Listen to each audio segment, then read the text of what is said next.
The topics discussed and the information provided on this program is for general information.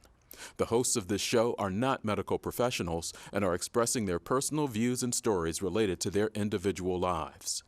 Their views are not intended to be used or taken as medical information. If you or a family member have suffered a traumatic brain injury, you should seek help from a practicing licensed physician.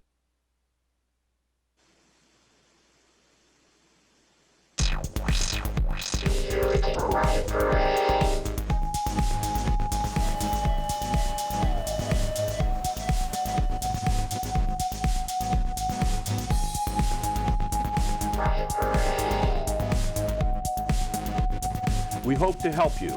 We want you to know that there's some life after the hurt.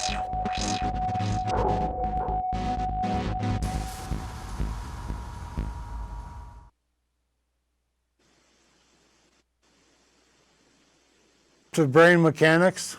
I'm David Lundquist. I'm kind of a substitute co-host with this program. I have known your host for many, many years. My first year at Lincoln High School, my first day, he was in my class. The last day that and then for 37 years later, he was in the last class when I was teaching his daughter in summer school. I've known him also as a sports writer, a friend, and then with this brain trauma and the brain mechanics thing, he's educated me a lot. He's helped me understand some things about dealing with people that way. And another reason that I'm on the show today is that I was tested positive for COVID back, I believe, early April. I was asymptomatic. I was very much surprised that I was that way.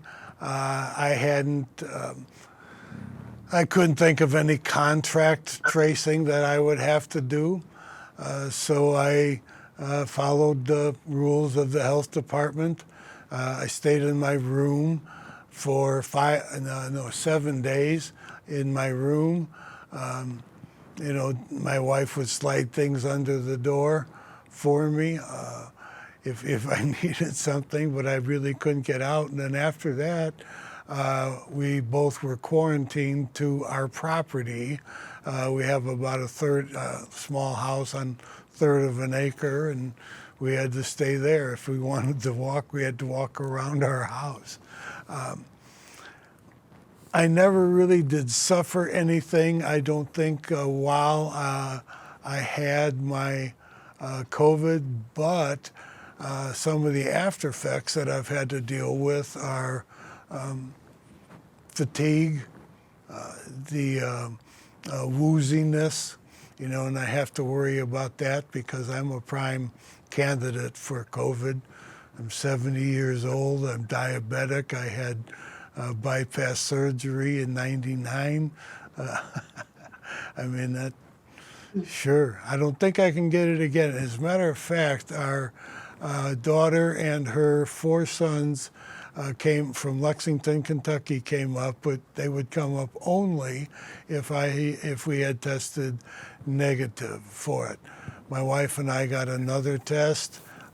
We tested negative. I think I will stay negative, but I'm wearing a mask for other people. I'm very good about social distancing. Matt and I are 6 feet apart. The studio here has measured that for us. I don't know if you had any other questions. But that's with the arms stretched. I don't know if there's anything else that someone had wanted to ask, or if maybe I omitted something about what Matt expected me to talk about, but I think that's about all I need to talk about that, and then we can get on to brain mechanics. Is that right, Matt? Hi, I'm Matt Duffin, me and Popeye. Oh, but I can download it a little bit today. Haven't seen you folks in a while. You haven't seen me, unless you lived in Milton, real close to my neighborhood. Because I went into self-quarantine, I guess. David got tested positive. I had a couple other friends from Connersville that was asymptomatic but tested positive, and they came through fine. I found out through some channels that with everything that's been wrong with me personally, my immune system just wasn't very strong.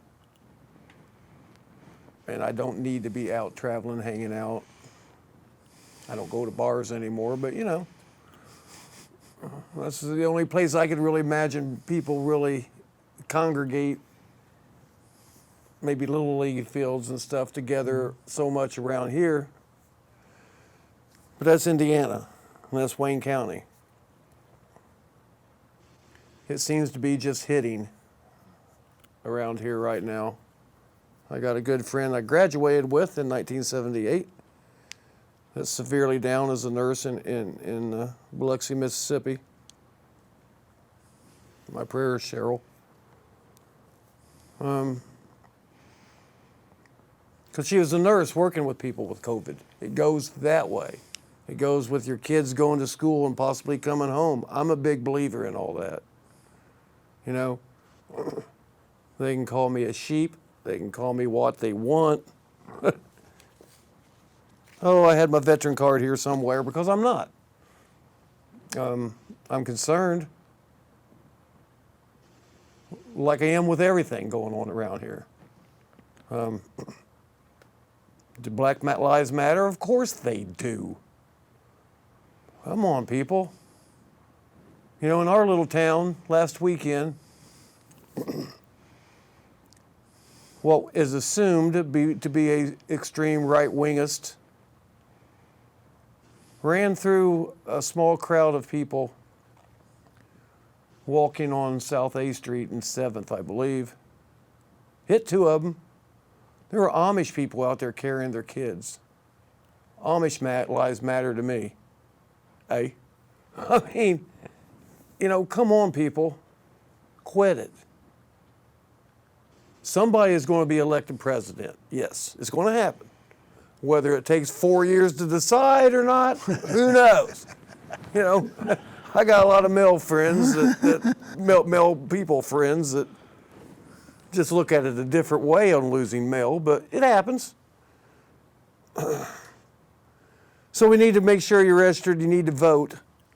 I think it's very important, especially for those involved with mental discrepancies. Is that a good word? Difficulties.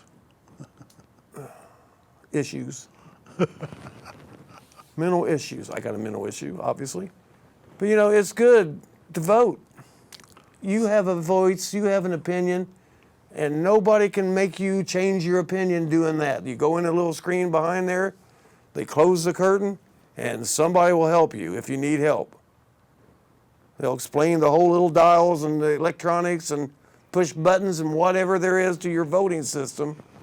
They will assist you. I make them to show other people in line. Can I handle it? We only do it once every 4 years. I kind of forget. But, you know, there's assistance and it's good help. So you need to vote. You need to work it out. We put in another plug for the census, you know. Cooperate with the census, get that in. That determines the money that goes to different areas. It determines representation. There are so many things that are important to the include. Representation that you vote for. Right. The people that you vote with. Sure. But all this robbery that seems to be, quit it. That's just because y'all are sitting at home with nothing else to do. You got money or you wouldn't be able to go out and get your cigarettes. So quit it. Quit taking other. They don't have much either. It's dwindling. Leave people alone. Please. So, I've had a long, hurtful summer being quarantined in Milton, Indiana. and our baseball season, which Dave became my baseball buddy in the Miracle League, was canceled for immune reasons, not taking chances. And I understand. So, breaking off with that and getting to the new part of brain mechanics. Did you read that piece yet? No. Nope. Are we ready to hook up? Yeah, I got a wonderful guest. This Zoom stuff's going to really work as long as technically we can smooth things out. But my guest is now from Las Vegas, and it's early out there, but 3 hours. 3 hours earlier. Yeah. So I'll let Dave introduce Miss Deborah Berry. All right, for brain mechanics. All right. I have something to read. I have summarize a little bit. Understand that this lady has been a tremendous influence on not only Matt, but many other Thousands. people who have had problems such as what she's had and what she's done to work through them. Read a little bit to start here. Deborah Berry is a professional speaker, storyteller, author, visionary, life strategist, and spiritual and holistic coach specializing in trauma, loss, and transformation. Okay? This is one of the reasons Matt has his show on, is for this. She's spent over 35 years, over 33 years dedicated to management, training, and creative production in the entertainment industry.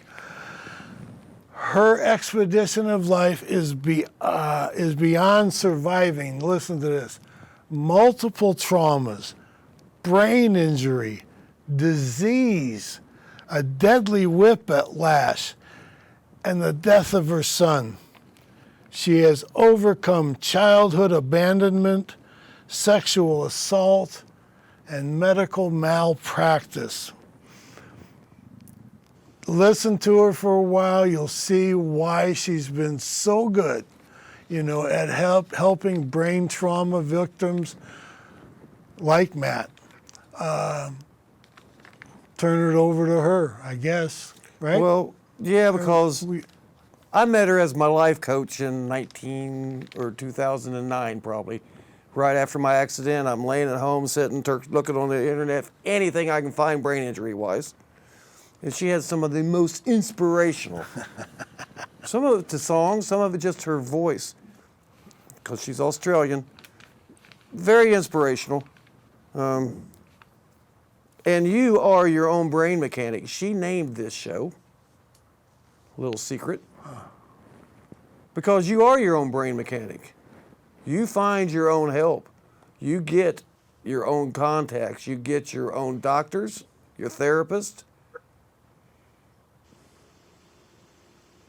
And I can already see we're doing 2 shows with Deborah because I'm going on and she has a lot to say. And I'm done introducing. This is how you introduce a star. It takes a long time to introduce a star. Deborah Berry, good morning. Good morning, Matt. Thank you for inviting me into Brain Mechanics. It's a long time waiting. Thank you. You're my first and best. Thank you. Well,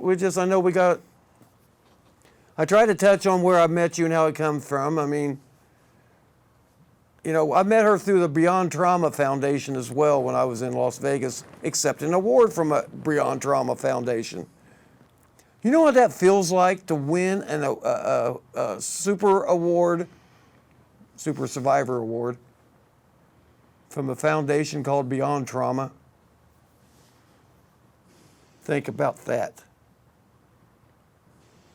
And you prosper in this, and you meet people like Deborah, and she brings you through it. I'm having issues with my glasses. I think what's wonderful about brain mechanics and what I loved about it is that, like what you said, we need to be our own mechanic.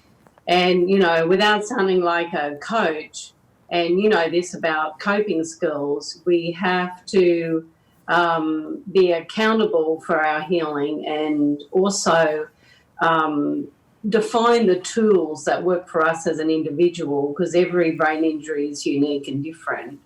And everybody, doesn't matter what sort of trauma they've been through, it's a unique journey. And I think what's interesting about these times right now, as we listen to Dave's story, the uncertainties with life, not just for brain injury survivors, but now the whole world is going through its own shake of the brain, like a brain injury. They're all on the same team we are. Yep.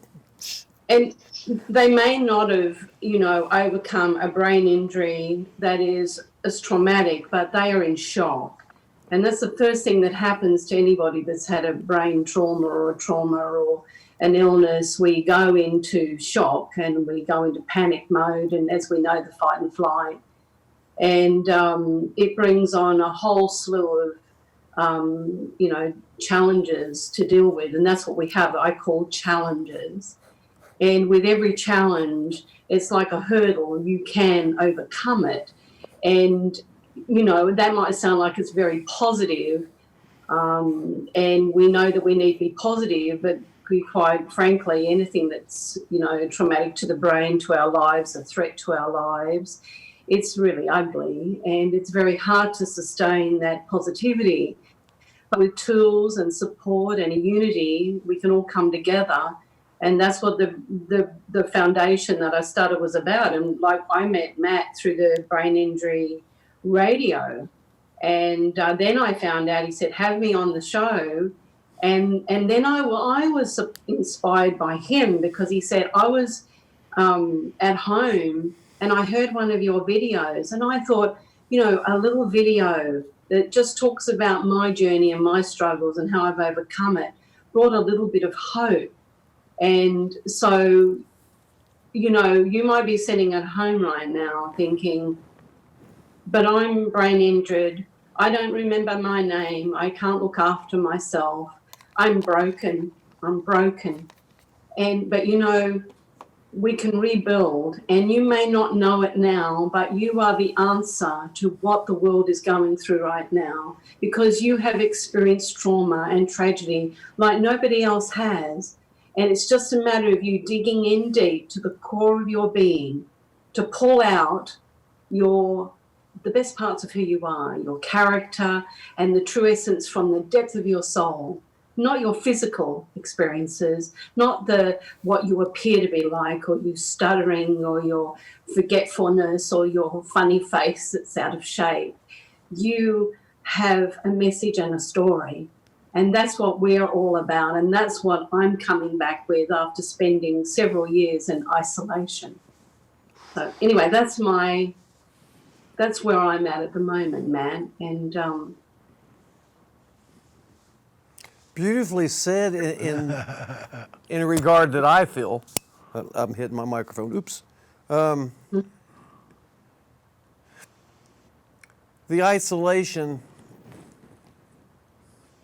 that was more than self-isolation that we already attract, is I think what you was trying to explain.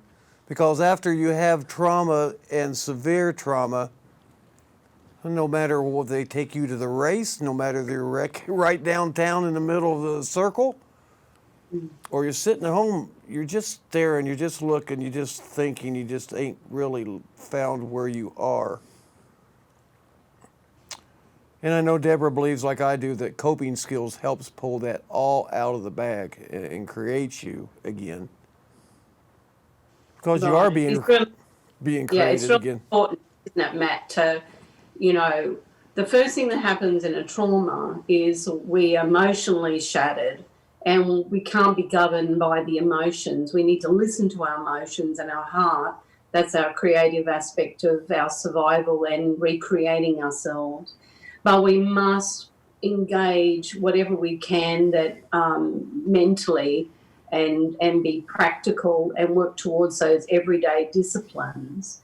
And like what you were saying, Matt, the isolation that happens when you've had a trauma, And, like I had a surgery that went horribly wrong in 2015, and I've been isolated for 5 years. And, I'm very familiar with that. I mean, all of us trauma survivors are very familiar with what the world's going on with. I mean, it's quite interesting, really, that we probably are more aware of what it is to deal with what's going on in the world than anybody else, So, Right. and it's like, so I think probably one of the challenges that we have, Matt, and you know this as well as I do, it all sounds very good, listen to a few skills and tools and do the work, but it's applying it in our everyday lives. And Well, and I think that's from the repeated study, at least for me, as my mechanic, being able, Indiana University allowing me and giving me the ability to go to class and do it again. It starts making sense. You can actually baby step your way and learn what baby steps mean. right. People don't really understand what baby steps is. I just got to go a little slower now. Better slow that down. I'm thinking better if I slow down and think about it. Yeah. Baby steps. Watch, like I had to do my 1-year-old grandson. He just started walking this week. He takes baby steps.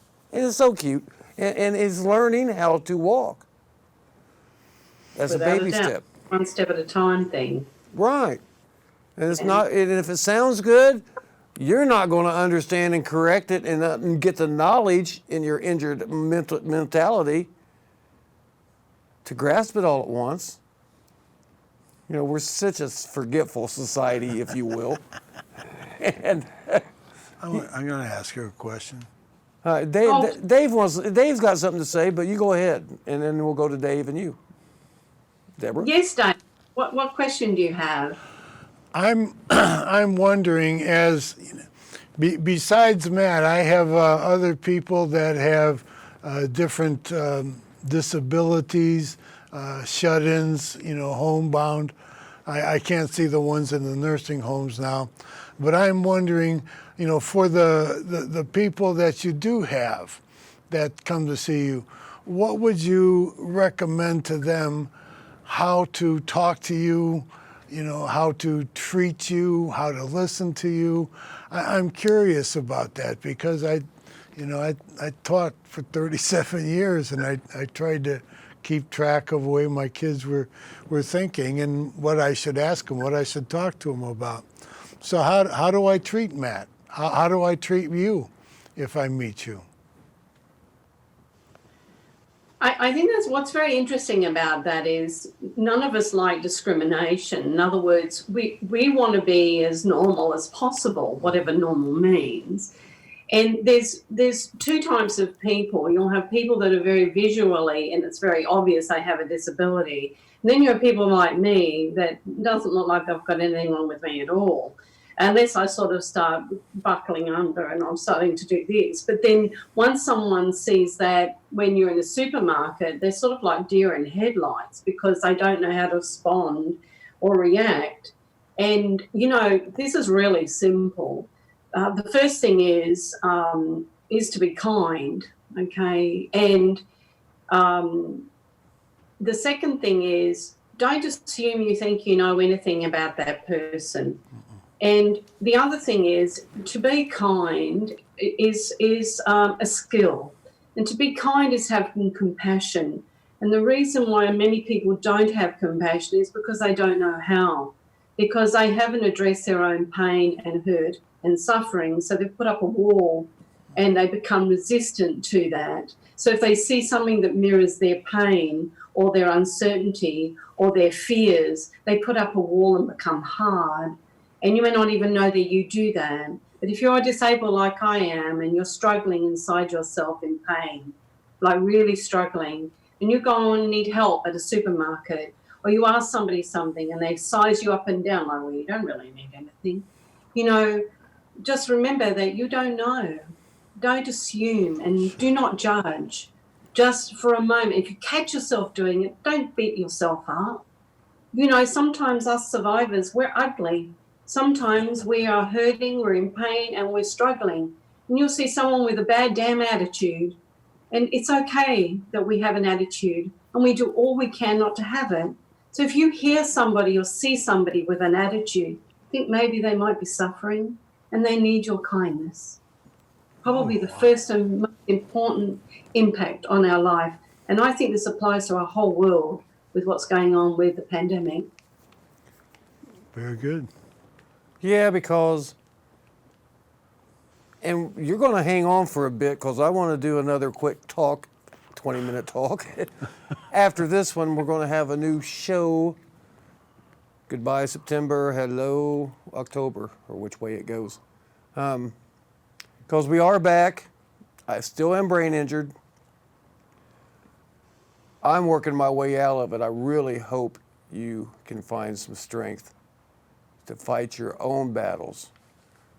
Sure. Yeah, and you're going to have people battling along with you beside.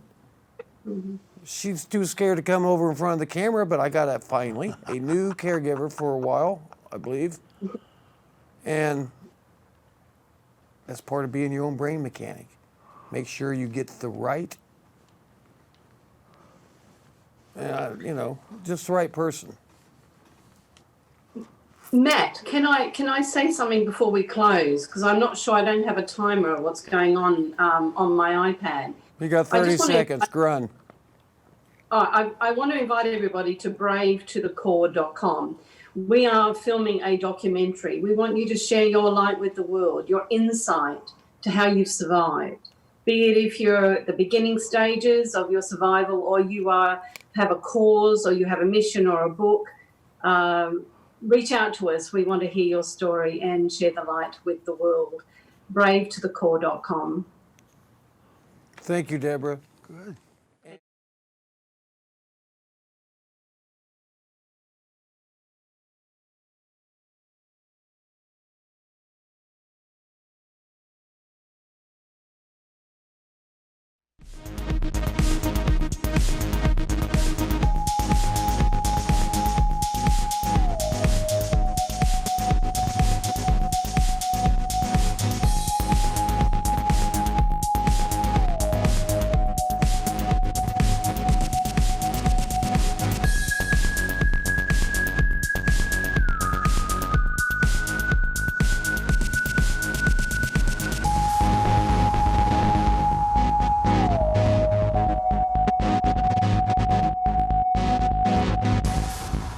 The topics discussed and the information provided on this program is for general information. The hosts of this show are not medical professionals and are expressing their personal views and stories related to their individual lives. Their views are not intended to be used or taken as medical information. If you or a family member have suffered a traumatic brain injury, you should seek help from a practicing licensed physician.